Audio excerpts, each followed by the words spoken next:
कश्मीरियों को पाकिस्तानी के तौर पर शिनाख्त करवाने पर मजबूर किया जा रहा है, जबकि हम मदर इंडिया से बिलोंग करते हैं, पाकिस्तान से नहीं। जो पाकिस्तान ऑक्युपाइड कश्मीर के अंडर हैं वो बिल्कुल सही है। पाकिस्तान ऑक्युपाइड कश्मीर या आज़ाद कश्मीर? ऑक्युपाइड हम इसको ऑक्युपाइड कहेंगे, क्योंकि ये तो बाहर नाम नेहाद आज़ाद, लेकिन है ऑक्युपाइड कश्मीर। और जो एक आम पाकिस्तानी की शान है ना कि हमारे पास एटम बम है, हमारे पास बम है, तुम्हारा बम बिक रहा है, नीलाम हो रहा है तुम्हारा बम। अब तो इंडिया ने मुंह से बोला है कि हम मदद करने को तैयार हैं।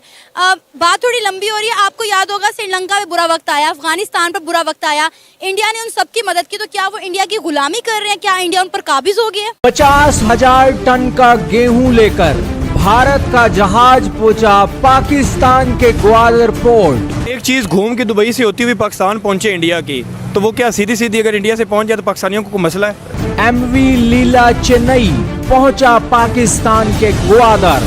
इंडिया से किसी को खतरा नहीं है, आपसे सबको खतरा है।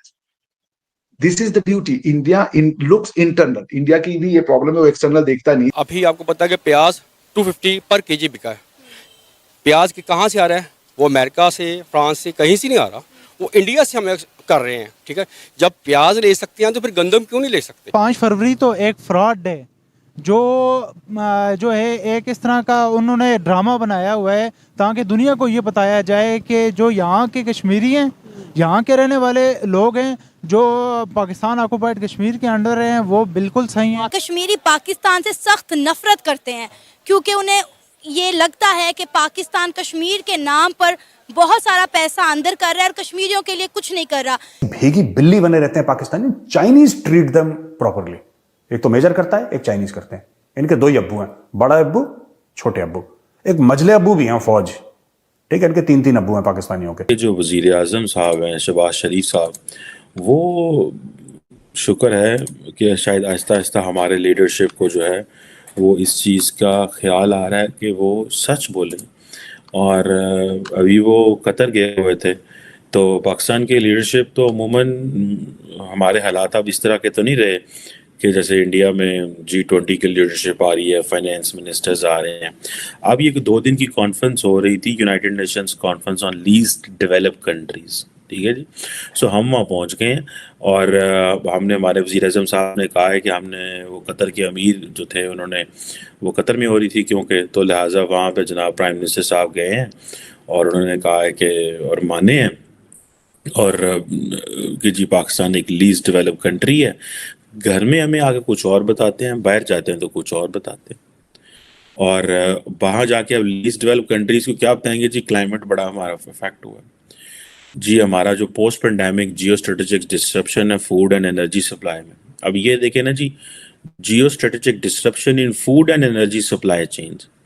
ओ भाई, हमारी जो फूड है, हम एक एग्रेरियन मुल्क हैं, हमारी फूड बाहर से आती क्यों है?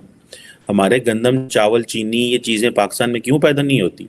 मैं आपको मज़े की बात बताऊँ, someone told me, I will not name it, कहते हैं जिसकी बात हो, कई दफ़ा चैटम हाउस रूल्स होते हैं कि भी अगर बात हुई वो बाहर नहीं करनी।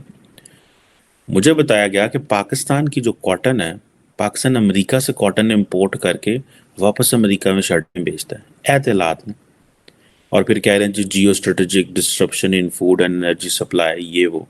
असल में ये चीज़ें नहीं हैं। असल में ये चीज़ें ये हैं कि पाकिस्तान में कॉटन इसलिए नहीं हुई क्योंकि हमारे इंडस्ट्रियलिस्ट ने कॉटन को ख़त्म करवा के वहाँ गन्ना उगाना शुरू कर दिया, क्योंकि वहाँ इंडस्ट्रियलिस्ट की ज़मीन, वहाँ इंडस्ट्रियलिस्ट की शुगर मिल्स थी, तो वो अपनी शुगर मिल्स को बचाने के लिए उन्होंने कहा कॉटन को छोड़ो, गन्ना लगाओ। गन्ना लगाओगे तो वो चीनी, उनको कॉस्ट कम पड़ेगी चीनी बेचने के लिए, क्योंकि वो नज़दीक से हो रहे हैं।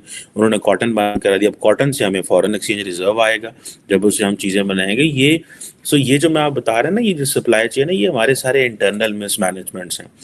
आपकी फॉरेन पॉलिसी जब तक इंटरनल, आपकी फॉरेन पॉलिसी वाकई में फॉरेन है। सबकी फॉरेन पॉलिसी इंटरनल होती है, आपकी फॉरेन पॉलिसी फॉरेन है। यानी हर बाहर की आइडियोलॉजी से आप अपने आप को जोड़ना चाहते हैं, इंटरनल नहीं झांकना चाहते आप। और जब तक आप अंदर नहीं झांकेंगे, क्योंकि आप उससे डरते हैं, क्योंकि जो अंदर है वो जब रिफ्लेक्ट होगा तो आपको ये लगता है कि वो तो हमारी आइडियोलॉजी के ही अगेंस्ट में है। इसलिए पाकिस्तान आर्मी और सोसाइटी में आज की डेट में क्लैश हो रहा है। क्यों? क्योंकि सोसाइटी कुछ चाहती है और आर्मी कुछ चाहती है, उनके बीच में पाकिस्तान। आज इमरान खान एक पॉपुलर लीडर है, और वो आर्मी के लिए जितनी डिससेटिस्फेक्शन इमरान खान ने पैदा कर दी है आज की डेट में, मेरे कई पाकिस्तानी फ्रेंड है, वो पाकिस्तानी आर्मी को अब बुला भरा कहते हैं, जो कि एक समय उनके बहुत बड़े फैन हुआ करते थे। ये मैं दो लोगों से सुना, दोनों नॉन रेजिडेंट पाकिस्तानी हैं। कमिंग बैक, तो आपने यूएस का ट्रस्ट नहीं जीता क्योंकि आपकी फॉरेन पॉलिसी में ये नहीं है कि पाकिस्तान का इंटरेस्ट क्या है। आपकी फॉरेन पॉलिसी ट्रांजैक्शनल है, इससे इतने पैसे ले लो, इससे ये काम करा लो, इससे वो काम करा लो। जनता का उसमें भला है नहीं है, इससे आपको कोई मतलब नहीं है। आवाम की भलाई है नहीं है, उससे मतलब नहीं है। तो आप पे कोई ट्रस्ट करने ना, तो आवाम अपनी सरकार पे, आप आवाम का ये हालत है कि आप डेमोक्रेसी चाहते हैं लेकिन आवाम गवर्नमेंट को या हुकूमत को चोर समझती है। ये एक आपने ये फैला दिया है कि हुकूमत का मतलब चोर, डेमोक्रेसी का मतलब चोर। अच्छा, पहले ये था कि डेमोक्रेसी नहीं आ रही तो भाई आर्मी को ले आओ, अब आर्मी भी चोर, अब आर्मी चोर, हुकूमत चोर, तो ये सिस्टम बनेगा क्या? ये तो फिर भैया भगवान ही मालिक है, तो कुछ कहा ही नहीं जा सकता। ये जो बैन लगा है, इसका ये मतलब है कि अमेरिका ये समझता है कि यदि आपका न्यूक्लियर प्रोग्राम तगड़ा होगा तो ये अमेरिका की सिक्योरिटी के लिए थ्रेट है।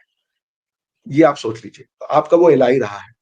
हिंदुस्तान अग्नि मिसाइल की ट्रांसफर वो टेस्ट करता है, बाकी बैलिस्टिक मिसाइल की टेस्ट करता है, उनको बैन नहीं कर रहे। अभी उन्होंने वो 5000 7000 वाला आईसीबीएम इंटरकॉन्टिनेंटल बैलिस्टिक मिसाइल भी टेस्ट किया था, कभी उसको बैन नहीं किया। एक से एक मिसाइल टेस्ट पे टेस्ट किया जा रहा है इंडिया। आप बढ़िया न्यूज में आता है और वो बड़े आराम से डाइजेस्ट कर लेते हैं। ना रशिया को डर है, ना अमेरिका को डर। इन सबको पता है कि इनका न्यूक्लियर, इनके मिसाइल से हमको डर नहीं है। मगर आप अभी एक मिसाइल छोड़ देंगे तो सारी कंट्रीज के हाथ पांव फूल जाएंगे कि भैया ये मिसाइल किसके ऊपर गिर जाएगा कब, क्योंकि कौन कब कहाँ किस मानसिकता का आदमी के हाथ में ये बटन पड़ेगा, इसकी कोई वो नहीं। क्योंकि पाकिस्तान की सोसाइटी में इतने सारी आइडियोलॉजीज घूम रही हैं। पाकिस्तान का मतलब क्या, ये बताने के लिए हर चौथा आदमी मूंछ तान के खड़ा हुआ है। कोई ये नहीं कह रहा कि पाकिस्तान का मतलब कुछ नहीं। पाकिस्तान का मतलब जनता, पाकिस्तान का मतलब आवाम, पाकिस्तान का मतलब हमारी हजारों साल की सभ्यता, और पाकिस्तान का मतलब हमारी रोज की जो डेली समस्याएं हैं वो। बाकी सब बता रहा है पाकिस्तान ये बना, हमने जान छुड़ा ली, हमने ये कर लिया, हमने वो कर लिया, हम भूटान नहीं है, हम अमेरिका। कौन कह रहा है भूटान और श्रीलंका है भैया? किसी ने नहीं कहा। पर अपने से ही अब कह रहे हैं हम भूटान नहीं है, और भूटान से ज्यादा खराब हालत में है, कह रहे हैं हम भूटान नहीं। द ओनली थिंग रेबाहा you need to do is to please look internally. जब आपको ये पता होगा आप कौन है, जैसे आप जब सौदा लेने जाती है ना मार्केट में, अगर आपको पता ही नहीं कि आपको खरीदना क्या है या आपके घर की जरूरत क्या है, तो आपको तो जो जो बेचेगा आप उसको ले लेंगे, क्योंकि आपको फिर ये कि उसको खुश करना है।